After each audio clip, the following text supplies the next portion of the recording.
Greetings to all melanated people all around the world. It's really a joy. It's a blessing. It's a pleasure to be out here in nature, knowing that there can be no greater teacher than nature. And if you will only align with nature, that you will come into a place of happiness, joy, peace, understanding, enlightenment, most of all, and true awareness. You know, sometimes if we will only find time to sit and relax and meditate and think about nature, we will come to discover so much, and we will not be easily frustrated or be easily carried away by the many philosophies that are out there. It is as simple as realizing that without the sun, as in the SUN, there's no life, and that the sun is the light of the world, and that no plant could bring forth in abundance without the sun, or even bring forth without the sun. No animal could survive without the plants to eat or without the sun, and no one could even survive without the sun.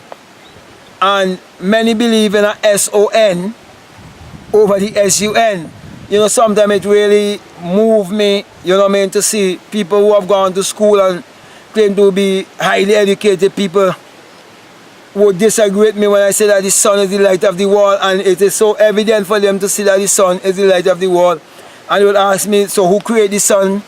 And when I show them that the sun that they see outside of them is just a projection of what is within them, and that the world is downloaded in us, but it is invisible, and the invisible is being made visible, and that everything in this world, it was once a thought, and it was once invisible, being made visible. The camera which I'm speaking to you through, it was first invisible, being made visible. That's the reason why, my brothers and sisters, I want to speak to you concerning I am the way. I am the way, the truth, and the life. Now, I am is the name of God, Exodus chapter 3. And you can never say I am and not referring to yourself. You can't be that stupid to say I am and think that you are referring to someone who existed thousands of years ago. Because I am is the name of God from generation to generation. And when it says I am the way, the truth, and the life, the way is within. The truth is within. The life is within. So everything is taking place within man, within the mind of man. That's the reason why the Bible addresses the human mind and must be interpreted psychologically. The Bible is not literal, neither is it secular history. Now, you can never check the laws of nature. That's why I wrote a book called Can't Be Proven Wrong. And that book is so simple yet so deep that if someone understands it fully and work with their principle, they will come into so much abundance within their life, because they will understand that there's an absolute in the earth, and there's an absolute truth, which is the divine law of reproduction, that every seed and every species must reproduce after its own kind. And if that law is in the universe, and each and every religious person believe in a God who is the creator and who brings forth everything that they see around themselves, and the principle is in the earth that every seed and every species will reproduce after its own kind. And if you plant pumpkin, you can't reap nothing else but pumpkin.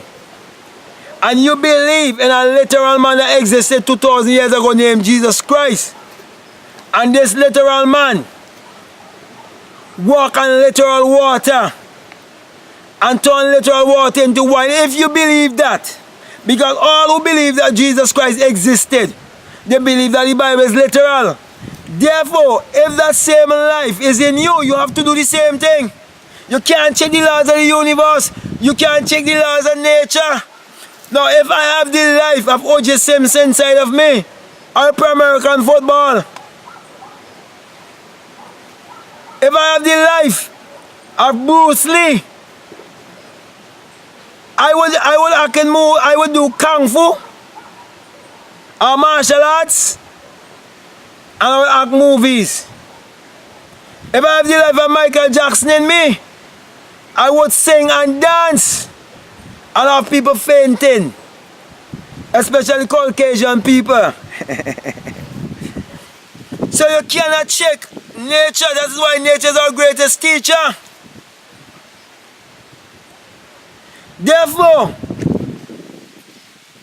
whatever life is in you, that is what you will bring forth. And I'm saying that when it says, I am the way, the truth, and the life, the Christ of which it is speaking about is your own human imagination.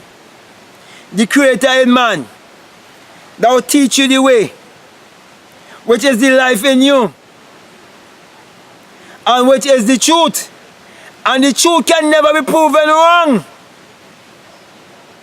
because the truth is an absolute. Just like the law, the divine law of reproduction, that every seed and every species will reproduce after its own kind. So my brother and my sisters, if you want to find the way, you have to look within. If you want to find the truth, you have to look within. If you want to find the life, you have to look within. That's the reason why you've been admonished to look within. In Luke 17:21, where you've been admonished not to look outside of yourself, not to let anyone point you to look outside of yourself, to find the Creator, to find the creative power that will enable you to achieve your every desire, to create your reality consciously. So it says, let no one tell you, lo, he is here, or lo, he is there, for the kingdom of God is within you. That he is a personification of the human imagination. It's not a person. It's not a man who existed 2,000 years ago it is speaking about. Then in St. John chapter 1 verses 3 says, all things was made by him, and without him there is anything made that was made. Everything in this world was false imagined. It was false thought. And everything else that ever going to be made, it must first be imagined. So it is teaching you about the human imagination to be the creator in you. And that everything in this world was false imagined. And without imagination, there isn't anything made that was made. And you know religious people, people who claim to be so educated, can't see that it is speaking about the inner man, the invisible man, the man of imagination. And many believe Jesus Christ to be their provider. Yet all around the world, the purchasing power is money. And money was false thought. Money was false imagined. So my brother and my sisters, anything that came from imagination, you can imagine. You can use your imagination, I should say, to attract it to you. So you can create your reality consciously, because we are living in an imaginary world. And the only thing that is real is the man of imagination, the creator in man.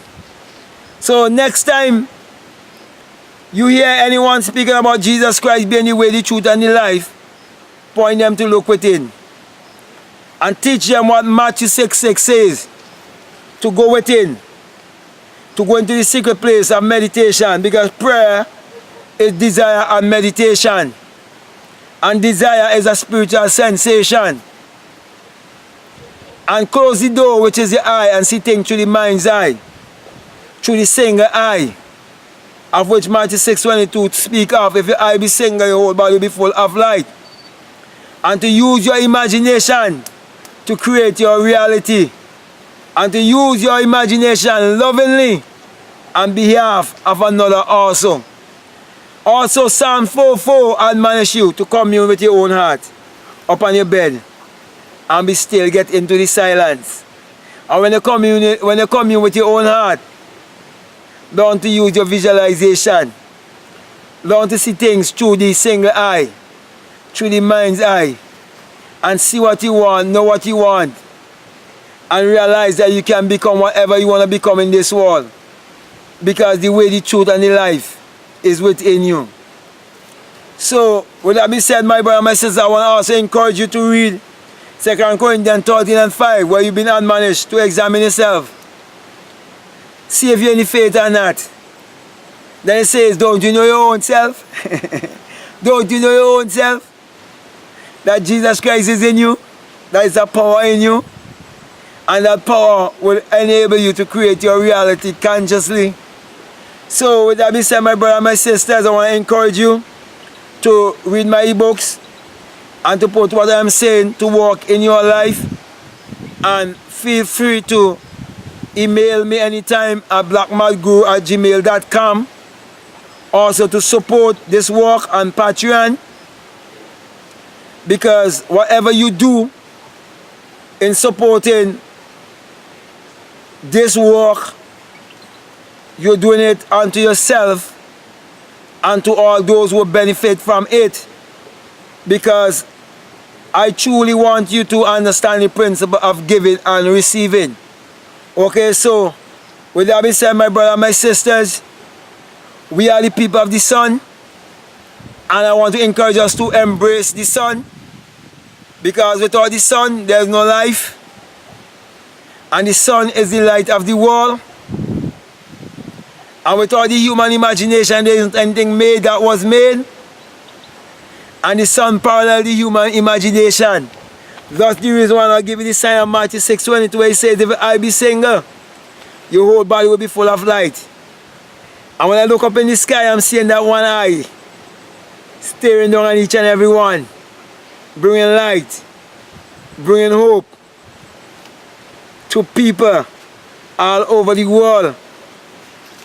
And whenever there's a visionary who have a vision, because it is said, without a vision the people perish. One who can see through the mind's eye, one who can believe in himself, and one who can put his imagination to work, is one who will understand that the human imagination parallels the sun. The sun is the only thing that is needed to bring forth all abundance in this life. And in the psychological world, the human and spiritual world, the human imagination, which is God in man, is what we need to bring forth all form of multiplication. So that being said, my brother and my son, I want to say peace, love you, I'm out.